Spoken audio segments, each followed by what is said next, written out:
So, a couple big news stories I want to talk about today, and then over the last couple of weeks since I've last been up posting, and then I want to do one more video on in terms of another thing that's related to this, but a little bit of its own side conversation. So, quickly, just wanted to mention it first. Give the bad news first.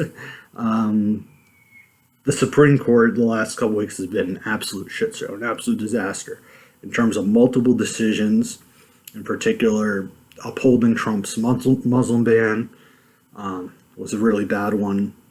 Another one was involving California pregnancy crisis centers. Basically, these are phony centers that are staged up near abortion clinics or Planned Parenthoods, and basically they trick women into not giving them all their options, and they act like they're doctors when really they're not. They're just usually religious groups and stuff.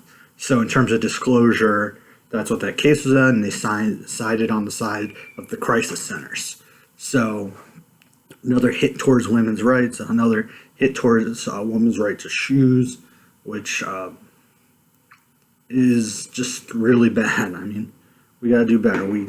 So first two decisions, one against Muslims, one against women, and the other one was the I can't pronounce that name actually, but the Yanis case, and that was in terms of a big hit against unions, really hurting unions. So all three of these cases were bad, and they're all 5-4, naturally, with phony Justice Gorsuch on the up there. And then after that, Anthony Kennedy, the supposed swing vote, and he has been on a number of issues a swing vote, but largely he's a mediocre judge. He's a right winger, but he's still a critical vote because of his rulings in abortion, affirmative action, and also the gay marriage, all these different views. So, kind of a libertarian conservative, I guess. But he announced his retirement, which means the Republicans are going to get another court seat, and they have the votes. I mean, there isn't much Democrats can do. I'd like to see them fight like hell and not give an inch, but we'll see what happens. Time will tell. But I don't want to get too much in the process because, for that the news talks about it nonstop. But anyways, that's real bad news. There's potential that another right-wing, hard right-wing activist, they like to call themselves constructionists, but they're who stick to the Constitution. They're really not. They're every bit as activist because they interpret it in a conservative activist way. So that always drove me nuts that conservatives like to act that and message it that way. But really, these guys change the law to their liking too. So we'll see what happens with that. Trump is selecting on July 9th. We'll see after that what happens. There's a slight possibility that a Republican or two could oppose because of the Roe v. Wade issue, but I'm highly skeptical. I've seen this before, and Republicans are really good at keeping their guys in line. It's entirely possible that a few Democrats will flip, and the usual suspects, Manchin from West Virginia, Heitkamp from North Dakota. So we'll see what happens. There needs to be a lot of fight from the Democrats and from the grassroots, but we'll see what happens. So on to the good news, though, at least in New York primary last Tuesday, we saw a massive upset in terms of the in New York 14th district. So the incumbent congressperson there was a guy, Joe Crowley. I don't remember if I've done a video on this, but maybe I mentioned it because this was one I've been following for months. Joe Crowley, who's the fourth in line at in the Democrats in the House, and it was a good chance he would be the next speaker of the House after Pelosi. So he's got some progressive issues he's pushed that way last few months because of his opponent. But he's really a run-of-the-mill Democrat from the same crew that's stood idly while they've lost all levers of power, lost over 1,000 legislative seats, so many governorships. So he's part of the failed current establishment of the Democratic Party. And he's also very tied to Wall Street donations, to landlords, a lot of, that he's a modern day Democrat. What else can you say? But he was challenged from the left by a Justice Democrat, Democratic Socialist from these left-wing group, more left-wing groups. A 28-year-old woman by the name of Alexandria Ocasio-Cortez. I've been looking at this name for a week, and I hope I got it right. Alexandria Ocasio-Cortez. So she ran. I've been following that race real closely for some time. She ran a really good race. Very eloquent speaker. Very good at organizing.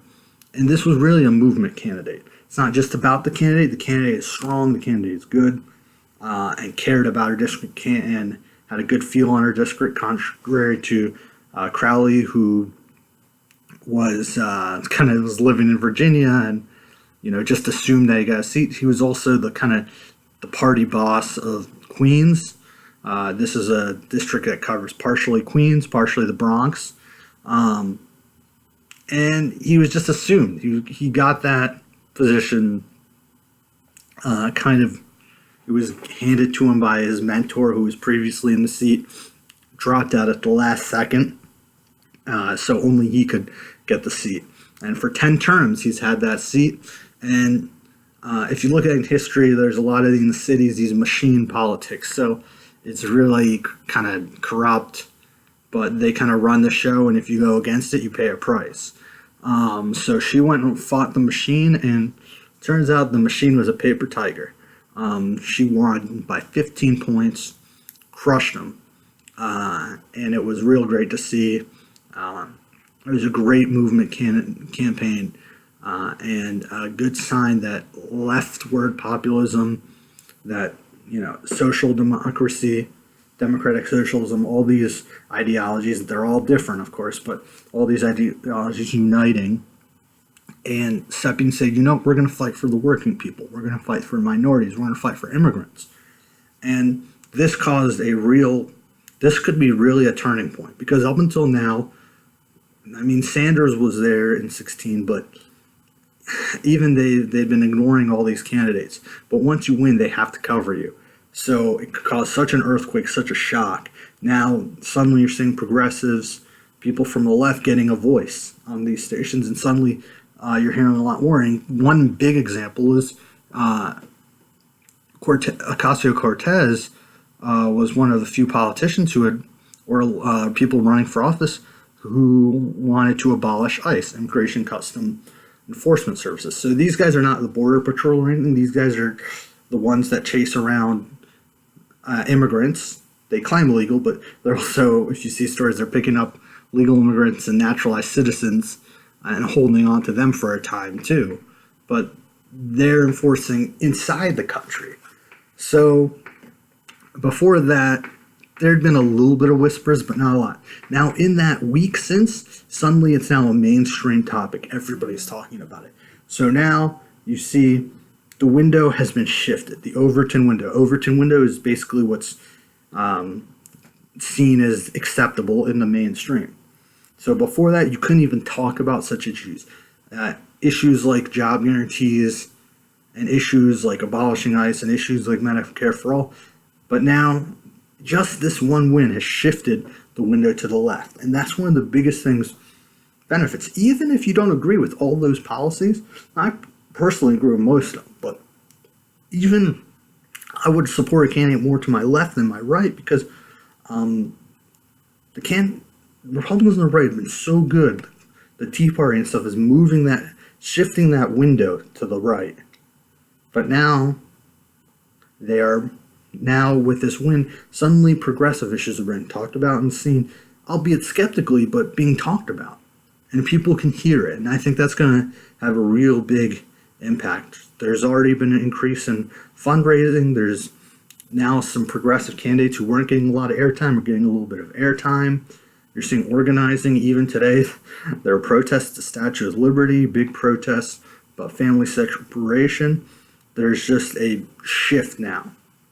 And you're seeing Trump officials getting harassed a bit, which is a good thing as long as it's nonviolent. You're seeing ICE offices around the country being protested and blocked off, civil disobedience. So there's a shift in the country, and I think that's a very good thing. In the next video, I'll be talking a little bit about these issues, and but simply from an establishment Democrat versus a progressive Democrat side. So that'll be what I'll be talking about next.